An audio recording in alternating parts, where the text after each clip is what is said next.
আমরা দ্বিতীয় যে কথাটা বলতে চাচ্ছি সেটা হলো যে এখনো যদি সময় ঠিক মতো আমরা ব্যবহার করতে না পারি, সময় চলে যায়, পরিবেশ যদি খারাপ হয়, তখন এই দেশটাকে ধরে রাখা এবং এটাকে ঠিক মতো তার মন্দিরে পৌঁছার জন্য আমার মনে হয় সে পরিবেশ পাওয়া যাবে না। এই জন্য সবাই এখনই আলোচনা করে সিদ্ধান্ত করে গণভোটকে মেনে নিতে হবে।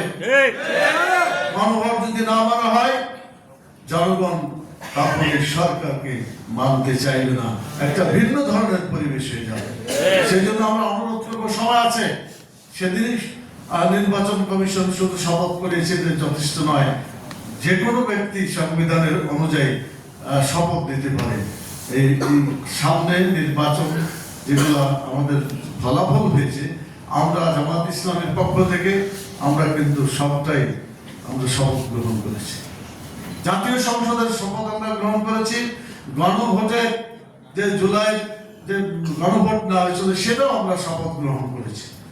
কিন্তু যারা গ্রহণ করে নাই তারাকে আমরা অনুরোধ করবো, সময় এখনো আছে, মেহরবানি করে এই শপথটা নিয়ে জনগণের কল্যাণে আসুন আমরা সবাই মিলে আমাদের প্রচেষ্টাকে নিয়োগ করি। যদি এটা না হয়, আগামী দিনে আবার দেখা যাবে যে দেশটা অন্যরকম আবির্ভূত হয়েছে। আমাদের আমির আহমদ বলেছেন, যদি সঠিক পথে সরকার না চলে, যদি সত্যিকার ভাবে জনগণের ইচ্ছা মতো তাদের ইনসাফ এবং অধিকার বাস্তবায়িত না হয়, তাহলে আমাদেরকে 3 ধরনের প্রচেষ্টায় অব্যাহত রাখতে হবে। নম্বর 1, জাতীয় সংসদে বাংলাদেশ জামাত ইসলামের 11 দলীয় যে সংসদীয় দল তৈরি হয়েছে, এই 11 দলের পক্ষ থেকে সংসদে জোরালো বক্তব্য রাখা হবে, অধিকারকে তুলে ধরা হবে ইনশাআল্লাহ। 2 নম্বর যেটা দরকার সেটা হলো জনগণ তার অধিকার বঞ্চিত হলে আবার মাঠে সক্রিয় হবে দেশের জনগণ। যেভাবে অতীতে আমরা দেখেছি সেই রকম দৃশ্য যাতে আর না হয়, এটা অল্পতেই যাতে সমাধান হয়ে যায়, সেজন্য আমরা দৃষ্টি আকর্ষণ করছি।